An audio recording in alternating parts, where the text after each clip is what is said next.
Crime ডিজেলের আজকের পর্বে আপনাদের সামনে এমন একটি লোমহর্ষক অধ্যায়ের মুখোশ উন্মোচন করব, যে অধ্যায়টি ঘুম কেড়ে নিয়েছে বাংলাদেশের লক্ষাধিক বিজ্ঞান বিভাগের শিক্ষার্থীর, এবং যে অধ্যায়ের ম্যাথ সলভ করতে গিয়ে ভুল ফাংশনকে জেড ধরে উত্তরের দিকে না গিয়ে দক্ষিণ দিকে যেতে যেতে বঙ্গোপসাগরে তলিয়ে গিয়েছে প্রায় সহস্রাধিক শিক্ষার্থী, এবং যাদেরকে এখনো খুঁজে পাওয়া যাচ্ছে না। আমরা সরাসরি ঘটনাস্থল থেকে লাইভে যাব। সেখানে আছেন আমাদের চিফ রিপোর্টার কুদ্দুস। সেখান থেকে আমরা সরাসরি লাইভে আপনাদেরকে আপডেট জানাবো। হ্যালো কুদ্দুস, আপনি কি শুনতে পাচ্ছেন?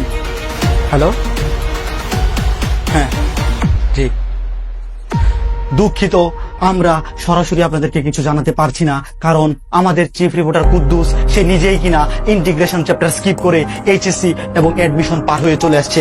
কাজেই এই টপিকের উপর সে কোনো তথ্য জানাতে পারছে না। দর্শক মন্ডলী, ইতিমধ্যে আমাদের হাতে একটি বিশেষ বুলেটিন এসে পৌঁছেছে। ঢাকার হাতিরঝিল এলাকায় একজন মধ্যবয়স্ক যুবক কিছু উঠতি বয়স্ক ছেলে পেলে হামলার শিকার হয়েছেন। হামলার কারণ সম্পর্কে জানা যায়, সেই মধ্যবয়স্ক যুবক নাকি কারোর সাথে ফোনে কথা বলার সময় বারবার বলতেছিলেন যে ইন্টিগ্রেশন সহজ, ইন্টিগ্রেশন সহজ। সেই কথা মানতে না পেরে কিছু তরুণ ছেলে পেলে তার উপর হামলা করে বসে। কিন্তু ইন্টিগ্রেশন তো সহজই, তাইলে হামলা করলো কেন? এই ভাই, আস্তে আস্তে আস্তে